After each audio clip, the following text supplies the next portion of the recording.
Rocco, I can't believe you got a problem. My Uncle Paul's sitting on the job pulling nails out of wood. What's the big deal? Rocky's 80 years old. I know it's going to end up in a dumpster, but half of the work you do, I toss in a dumpster too. He's an old man trying to keep busy so he doesn't end up in a home. Unlike you, Rock, who tries to look busy so you can go home. Do you understand this, Rock? All he wants to do is sit on the job, kill a little bit of time, and wait for lunch. Does this sound familiar? The only difference is I gotta pay you $10 an hour. Let me ask you something, Rock. When did we first start doing this job, huh? When you were 8? Don't be stupid, Rock. We were 10. It was summer '73. Me, you, and Frankie. Then Ronny came when he was 12 because he was a little slow. But Uncle Paul put us on this job, right? Yeah, and you were not great. You were not... Did you know how to operate a table saw? No, you had no fucking clue, Rock. But what did Uncle Paul say? Figure it out. Okay, well, let me tell you something. It's better to get injured when you're young because you can grow out of it. Rock, you had 0 experience and he never kicked you off the job. And now because he's got too much experience, you want him gone? Because he shows up pulling nails out of 2x4s in a bathrobe. That bothers you because he shows you his sausage. It's funny. Oh, that ain't funny? How come when you're in the steam room drinking his wine, you say, oh, show me the sausage? Rocco, why do you think you're so good with the router?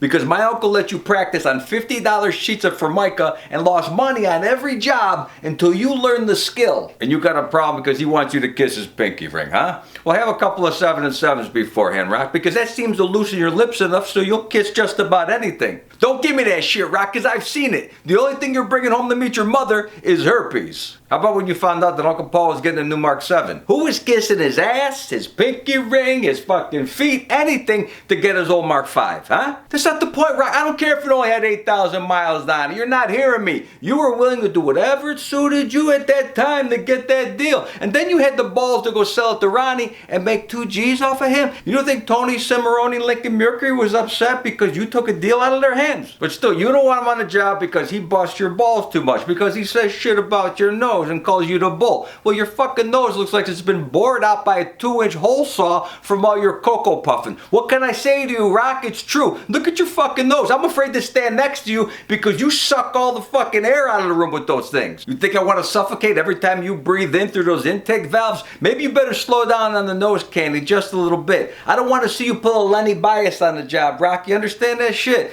It shouldn't be when every time my uncle comes and pulls out a wad that can choke a horse and gives a C-note to Ronny, a C-note to Frankie and me, that you use yours as a straw to fill your fucking nose up. But maybe you'll learn, Rock. Maybe if you have a cardiac arrhythmia or some shit and you're gone and you make me kick Uncle Paul off the job and nobody's around here to distract us, maybe we will get some work done around here.